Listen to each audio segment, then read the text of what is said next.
the observer changes nothing. But when it appears, everything changes.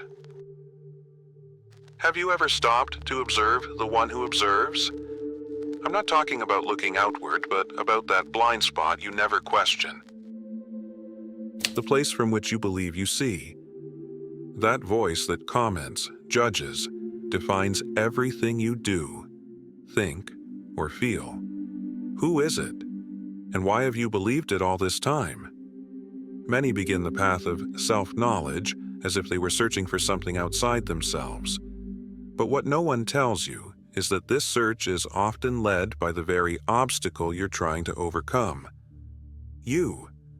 Not the essential you, not the silent awareness, but the narrator you, the commentator, the constant echo that doesn't stop speaking even when you close your eyes.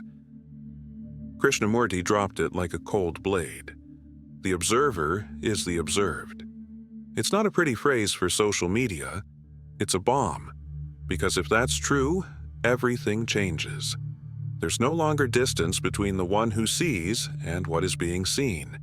There's no more me trying to improve my mind. There's no longer someone watching, and the thing being watched. And that's where the collapse begins. The psychological self fractures.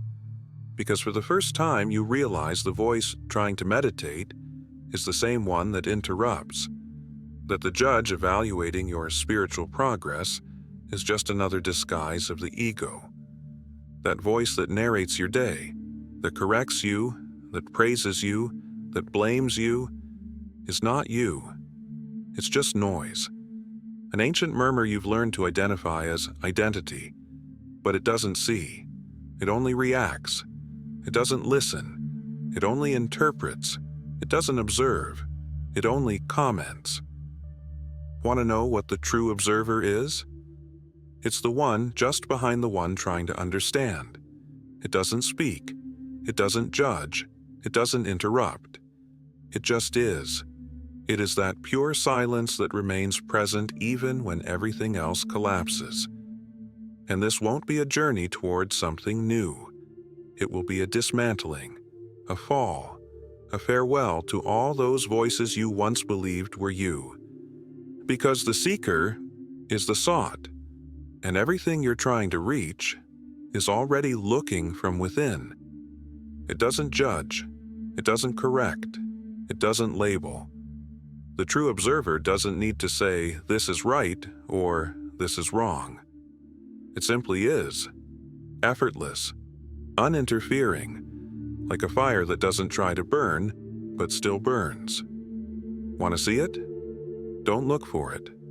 Just observe the voice that never stops speaking inside you. The one that comments on every gesture, every thought, every emotion as if reading from a script.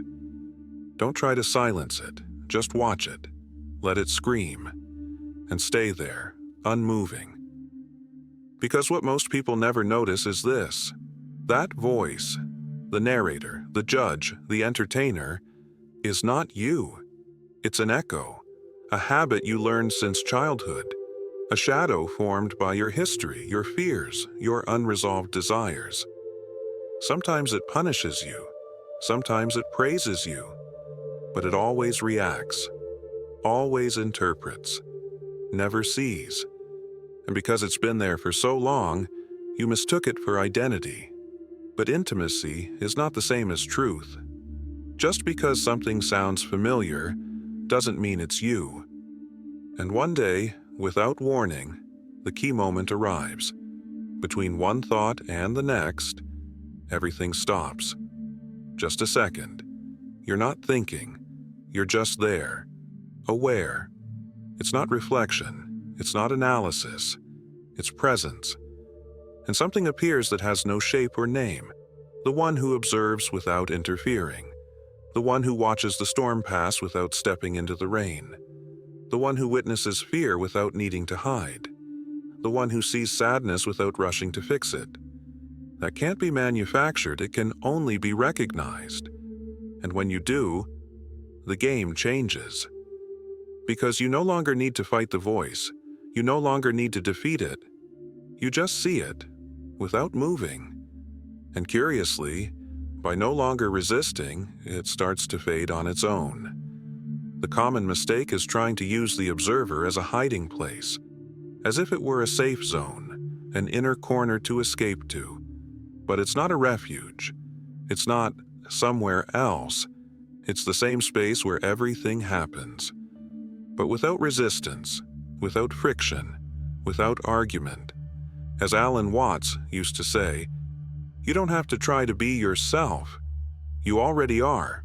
And if that's uncomfortable, it's because it's real. Because in that recognition, there's something deeply unsettling. The most essential part of you doesn't need to be right. It doesn't need to correct. It doesn't need to justify what it feels. It simply is. Like the sky. The sky doesn't become the storm. It simply allows it. That silence that doesn't scream is alive. It's here. When you laugh, when you're angry, when you tremble, when you fall in love, it's not the one thinking about what's happening. It's the one seeing the thought react. And when that happens, many give up.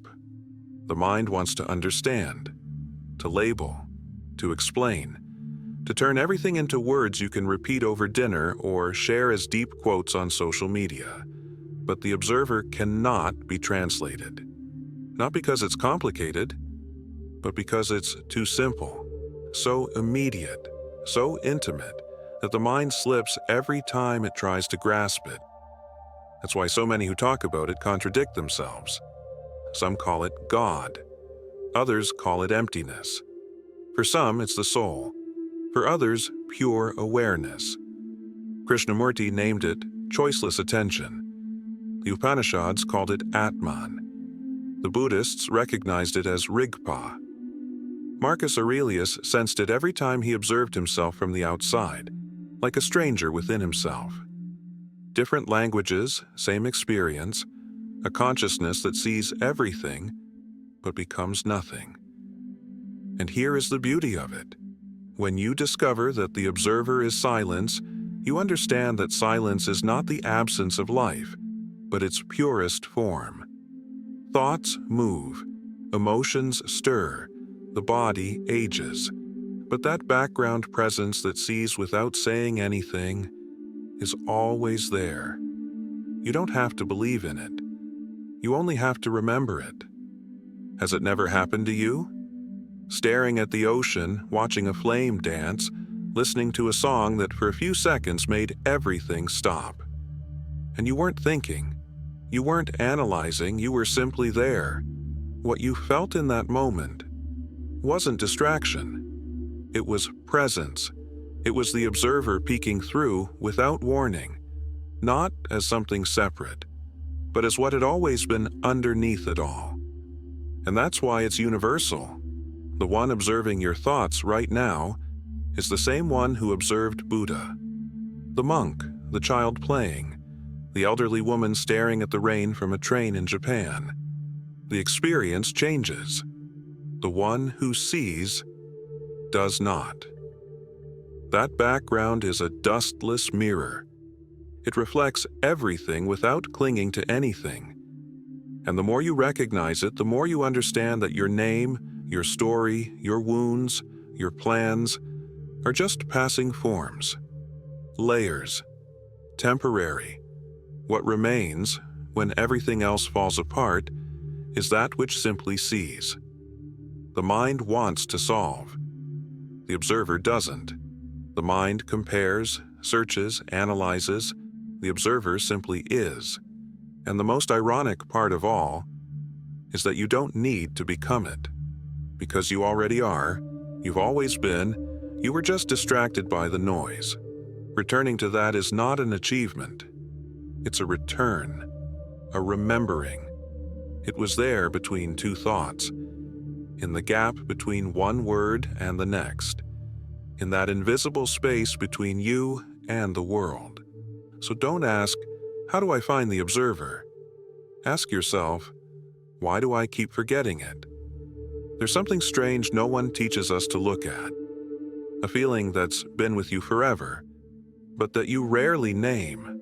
Even though your body has changed, your ideas have broken and rebuilt 1,000 times, even though your certainties have collapsed, still there is that gaze from within, that silent point behind your eyes, the witness that has seen everything without moving. What is that which doesn't age inside you? Think. When you were 5 years old, you knew nothing about philosophy or identity or spirituality, but you already knew that you were. And now, decades later, that same I am is still there, unchanged. Not as an idea, but as a silent presence. Everything changed. Except that. And that does not belong to time. It doesn't age. It doesn't change. It only watches as everything else does. That's when we begin to touch the timeless aspect of the observer, the one that isn't defined, the one that can't be captured. Krishnamurti said it without embellishment. The observer is the observed. Because when the distance between the one who sees and what is seen disappears, everything melts together. There is no subject or object, only consciousness recognizing itself through countless forms. And when that happens, all identity dissolves like smoke. That awareness has no name, no story, no age. It is the background in which time occurs, but is unaffected by it. Alan Watts compared it to jazz. No conductor, no fixed plan, yet everything happens with a deep coherence. The observer is that silence beneath the music. It doesn't direct. It simply is. This idea doesn't belong to just one culture. In the Upanishads, it's said that the inner self is in everything and beyond everything. Unmoving, yet it moves all. Zen asks, "What was your face before your parents were born?" Christianity speaks of the kingdom of God within you, not as a place, but as a living presence that has always been there. And why does it matter? Because remembering that changes how you look at fear, attachment, and death. You begin to see that everything you're afraid to lose was never you.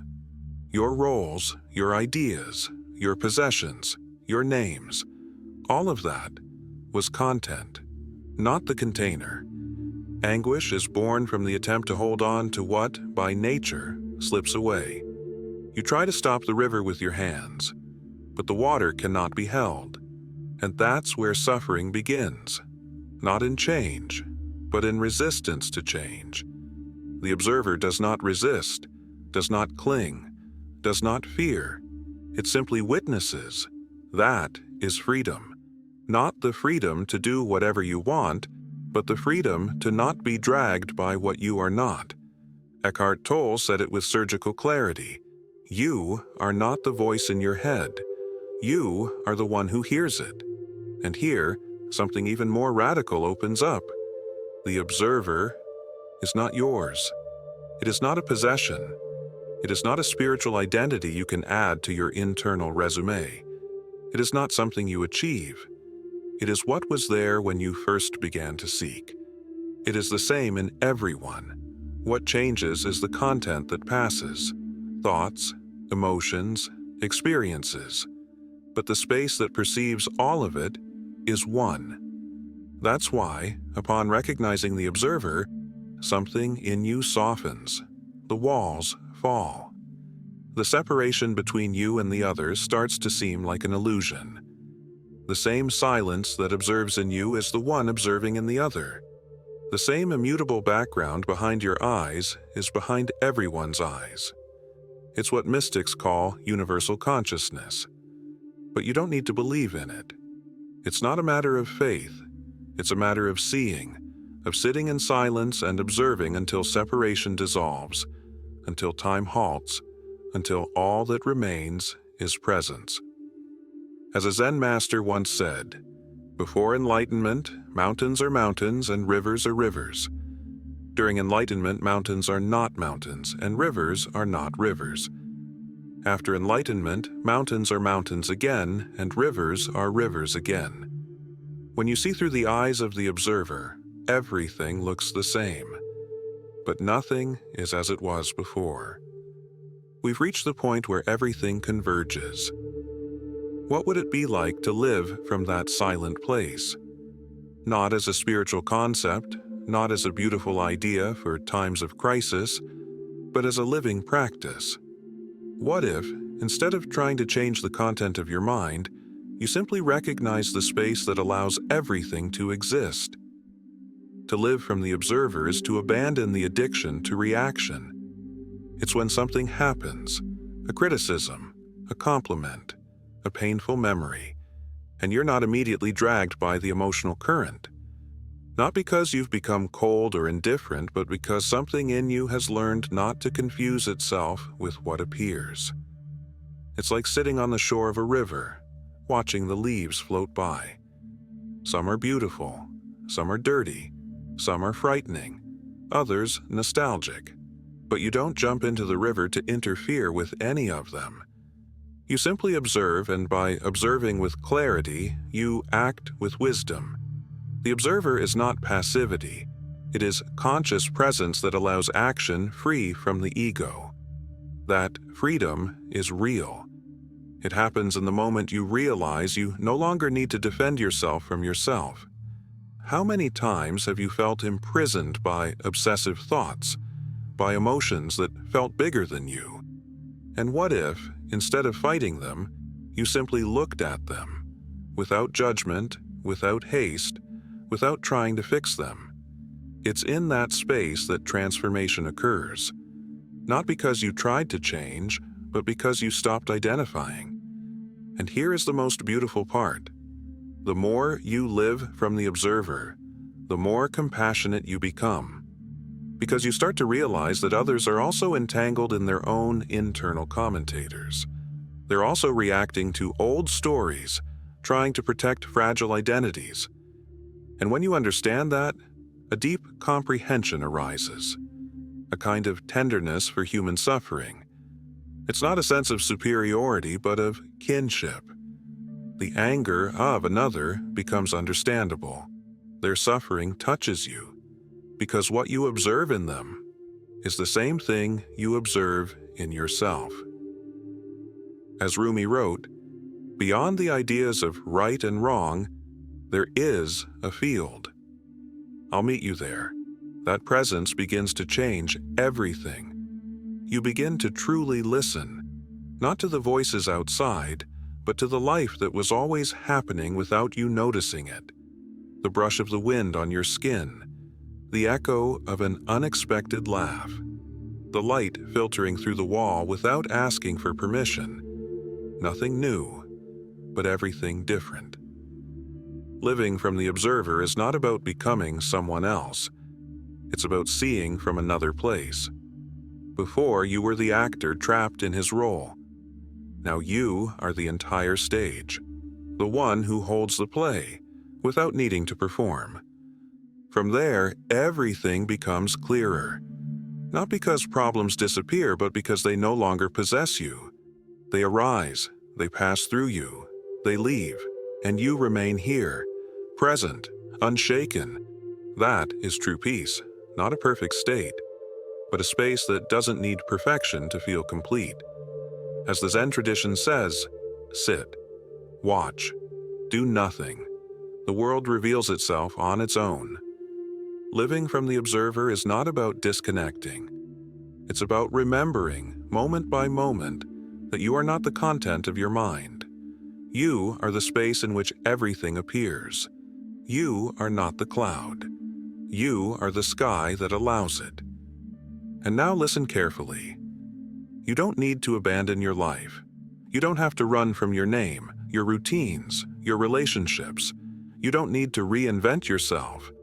Just remember and stop fighting, because this cannot be achieved.